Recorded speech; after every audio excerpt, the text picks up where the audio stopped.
வணக்கம் நண்பர்களே. தமிழக அரசியலில் முக்கியமான சில டாபிக்ஸை இந்த பதிவில் பார்க்க போகிறோம். முதல் டாபிக் என்ன பார்க்க போகிறோம்? தமிழக அரசாங்கம் பொங்கல் பரிசாக 1000 ரூபாயை நேற்று அறிவிச்சிருக்காங்க. முதலமைச்சர் என்ன சொல்லியிருக்காருன்னா, நிதி நெருக்கடியிலையும் 1000 ரூபாயை பொங்கல் பரிசாக திராவிட மாடல் அரசு மக்களுக்கு வழங்குகிறது. மத்திய அரசாங்கம் செய்கிறது என்ன, மத்திய அரசாங்கம் என்ன செய்யுது அப்படின்னு சொல்லிட்டு கேள்வியை எழுப்பியிருக்காரு. பாஜக என்ன சொல்றாங்க அப்படின்னா, என்ன அதிமுக ஆட்சி முடிந்து திமுக ஆட்சி வந்த உடனேயே அதிமுக ஆட்சி காலத்தில் 10 வருடத்தில் தமிழ்நாடுடைய பொருளாதாரம் ரொம்ப மோசமாயிருச்சு, நிதி நிலைமை ரொம்ப வீக்கா இருக்கு. அந்த நிதி நிலைமையை சீர் செய்வதற்காக 5 பேர் கொண்ட நிபுணர் குழுவை தமிழக முதலமைச்சர் ஸ்டாலின் அவர்கள் அப்பாயின்ட் பண்ணாரு. திமுக ஆட்சி அமைஞ்சு கிட்டத்தட்ட 30 மாதங்கள் தாண்டிடுச்சு. இந்த 30 மாதங்கள் ஆகியும் அந்த நிபுணர் குழு போட்டும் இன்னும் தமிழ்நாட்டுடைய நிதி நெருக்கடியில தான் இருக்கா அப்படின்னு சொல்லிட்டு பாஜக கேள்விகள் எழுப்புறாங்க.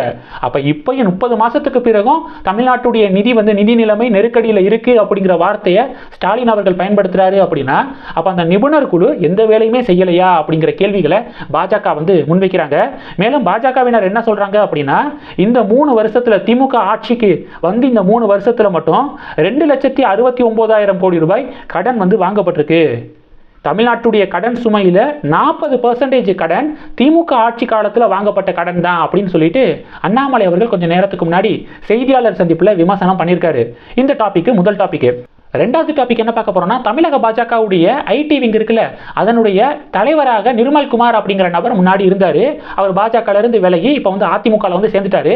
அவர் போனதுக்கு அப்புறம் தான் தமிழக பாஜகவுடைய ஐடி விங் பயங்கரமா வேலை பார்த்துட்டு இருக்காங்க.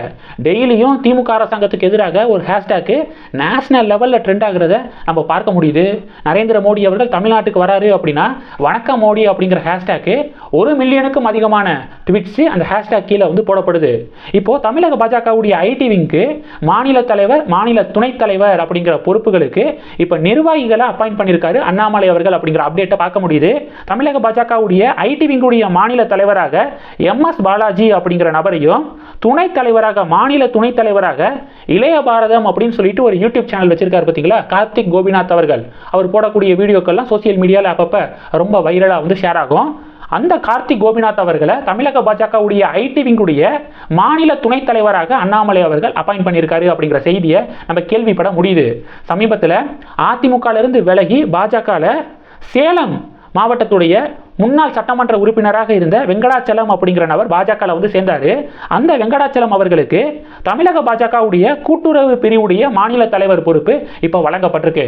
கார்த்திக் கோபிநாத் அவர்களுடைய நியமனம், ஏன்னா அவர் சோசியல் மீடியால அவருடைய யூடியூப் சேனல்ல அவர் போடக்கூடிய வீடியோக்கள் ரொம்ப பிரபலமாக ஷேர் ஆகும். இப்ப கார்த்திக் கோபிநாத் அவர்களுடைய நியமனத்துக்கு பாஜகவினர் இப்போ பாராட்டுக்களை தெரிவிச்சுக்கிருக்காங்க. கார்த்திக் கோபிநாத் அவர்களுக்கு வாழ்த்துக்களையும் நிறைய பேர் சோசியல் மீடியாவில் தமிழக பாஜகவினர் இப்போ ஷேர் பண்ணிக்கிருக்காங்க. இது ரெண்டாவது டாபிக்.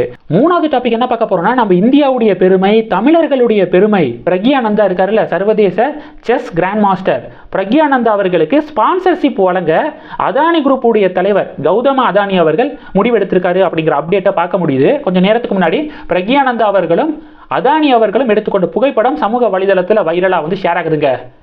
பிரக்யானந்தா அவர்கள் தமிழ் மாநிலத்தை சேர்ந்தவர். அவர் ஒரு தமிழர்.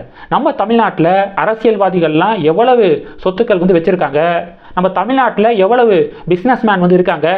நம்ம தமிழ்நாட்டை சேர்ந்த பிஸ்னஸ்மேன் யாரும் பிரக்யானந்தா அவர்களுக்கு ஸ்பான்சர்ஷிப் கொடுப்பதற்கு முன் வரல. ஆனால் குஜராத்தை சேர்ந்த அதானி இருக்கார் பார்த்தீங்களா, அதானி இப்ப பிரக்யானந்தா அவர்களுக்கு ஸ்பான்சர்ஷிப் கொடுக்க இப்ப முன் வந்திருக்காரு அப்படிங்கிற ஒரு ஹாப்பியான தகவலை பார்க்க முடியுது. நம்ம ஊர்ல சோசியல் மீடியால இருந்து ஆரம்பிச்சு மீடியா, மெயின் ஸ்ட்ரீம் மீடியா வரைக்கும் அம்பானியையும் அதானியையும் வில்லன் ரேஞ்சுக்கு பில்டப் கொடுத்துக்கிருக்காங்க. ஆனா எனக்கு தெரிஞ்சு ட்ரஸ்டாக இருக்கட்டும், அறக்கட்டளை மூலமாக அம்பானியும் சரி அதானியும் சரி நிறைய நல்ல விஷயங்களை பொதுமக்களுக்கு பண்ணிக்கிருக்காங்க அப்படிங்கிறதான் என்னால் புரிஞ்சுக்க முடியுது. இப்போ பிரக்யானந்தா அவர்களுக்கு பெரிய பாராட்டுக்கள், அதானி அவர்களுக்கு பெரிய நன்றிகளை நம்ம தெரிவிச்சுக்கலாம். நாலாவது டாபிக் என்ன பார்க்க போறோம் அப்படின்னா, மேற்கு வங்காளத்தில் திரிணாமுல் காங்கிரஸ் கட்சி ஆட்சி நடக்குது. அந்த ஆட்சியை நீக்கிட்டு குடியரசுத் தலைவர் ஆட்சியை அமல்படுத்தணும் அப்படின்னு சொல்லிட்டு ஒரு கோரிக்கை இப்போ முன்வைக்கப்பட்டிருக்கு.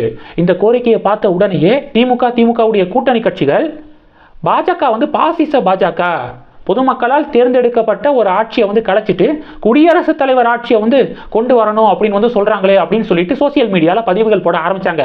ஆனால் கொஞ்ச நேரத்துக்கு பிறகு என்ன தெரியுது அப்படின்னா, இந்த குடியரசுத் தலைவர் ஆட்சியை அமல்படுத்தணும் அப்படின்னு சொன்னது பாஜக கிடையாது, காங்கிரஸ் கட்சி. மேற்கு வங்காளத்துடைய காங்கிரஸ் கட்சியுடைய பொறுப்பாளராக இருக்கக்கூடிய ஆதிர் ரஞ்சன் சௌத்ரி இருக்கார் பார்த்தீங்களா, அவர் என்ன சொல்லியிருக்காருன்னா, திரிணாமுல் காங்கிரஸ் கட்சியுடைய ஆட்சியில் சட்டம் ஒழுங்கு ரொம்ப மோசமாக இருக்கு. திரிணாமுல் காங்கிரஸ் கட்சியுடைய நிர்வாகியுடைய வீடை சோதனை செய்வதற்காக அமலாக்கத்துறை அதிகாரிகள் வந்திருக்காங்க. அப்போ பார்த்தீங்க அப்படின்னா டிஎம்சி கட்சியுடைய நிர்வாகிகள் அமலாக்கத்துறையினர் வந்த அந்த வாகனத்தை வந்து நிப்பாட்டி அவங்க மீது தாக்குதல் நடத்தியிருக்காங்க. இதில் 3 அதிகாரிகள் படுகாயம் அடைச்சிருக்காங்க அப்படிங்கிற செய்தியை நான் நேற்று வந்து சொல்லியிருந்தேன். இந்த சம்பவத்துக்கு பிறகுதான் இப்போ வந்து ஆதிர் ரஞ்சன் சௌத்ரி அவர்கள் பார்த்துக்கோங்க, சட்டம் ஒழுங்கு எவ்வளவு மோசமாக இருக்கு அப்படின்னு பார்த்துக்கோங்க டிஎம்சி உடைய ஆட்சியில். அதனால இந்த ஆட்சியை வந்து நீக்கிட்டு குடியரசுத் தலைவர் ஆட்சி அமல்படுத்தணும் அப்படின்னு சொல்லிட்டு இப்போ வாய்ஸ் வந்து கொடுத்துருக்காரு. இந்திய கூட்டணியில் காங்கிரஸும் இருக்கு, திரிணாமுல் காங்கிரஸ் கட்சி இருக்கு அப்படிங்கிறது குறிப்பிடத்தக்கது. என்ன கூட்டணியோ அப்படின்னு சொல்லிட்டு சோசியல் மீடியாவில் நிறைய பேர் கருத்துக்களை பதிவிட்டு இருக்காங்க. கடைசி டாபிக் என்ன பார்க்க போறோம் அப்படின்னா, சூரியனை ஆய்வு செய்வதற்காக ஆதித்யா L1 அப்படிங்கிற விண்கலத்தை நம்ம இஸ்ரோ வந்து லான்ச் பண்ணாங்க. கிட்டத்தட்ட 125 நாட்களை தாண்டி இப்போ 15 லட்சம் கிலோமீட்டரை வந்து ஆதித்யா L1 விண்கலம் இப்போ வந்து ரீச் ஆயிருக்கு அப்படிங்கிற தகவலை கேள்விப்பட முடியுது. இன்னைக்கு லாக்ரேஞ்ச் பாயிண்ட் இருக்கு பார்த்தீங்களா, லெக்ராஞ்சியன் பாயிண்ட் அப்படின்னு வந்து சொல்லுவாங்க. அந்த பாயிண்ட்ல ஆதித்யா L1 விண்கலத்தை நிலைநிறுத்த போறாங்க அப்படிங்கிற ஒரு ஹாப்பியான தகவலை பார்க்க முடியுது. இஸ்ரோவுக்கு பெரிய பாராட்டுகளை தெரிவிக்கிறேன். இந்த டாபிக்ஸ் எல்லாத்தையும் பத்தி உங்களுடைய பார்வைகளை மறக்காம கமெண்ட் பண்ணுங்க. இந்த வீடியோ பிடிச்சிருந்துச்சுன்னா லைக் பண்ணுங்க, ஷேர் பண்ணுங்க, மறக்காம நம்ம சேனலை சப்ஸ்கிரைப் பண்ணுங்க. மேலும் நம்ம சேனலுக்கு சப்போர்ட் பண்ணணும் அப்படின்னு ஆசைப்பட்டீங்கன்னா நான் பேசக்கூடிய வீடியோக்கு கீழே நன்றி அப்படிங்கிற ஆப்ஷன் இருக்கு, அதை கிளிக் பண்ணி உங்களால் முடிந்த தொகையை சேனல் வளர்ச்சிக்காக கொடுத்து உதவி செய்யலாம். இல்ல ஜாயின் பட்டனை கிளிக் பண்ணி நம்ம சேனலுக்கு மெம்பரா வந்து ஆகலாம். நன்றி. ஜெய் ஹிந்த்.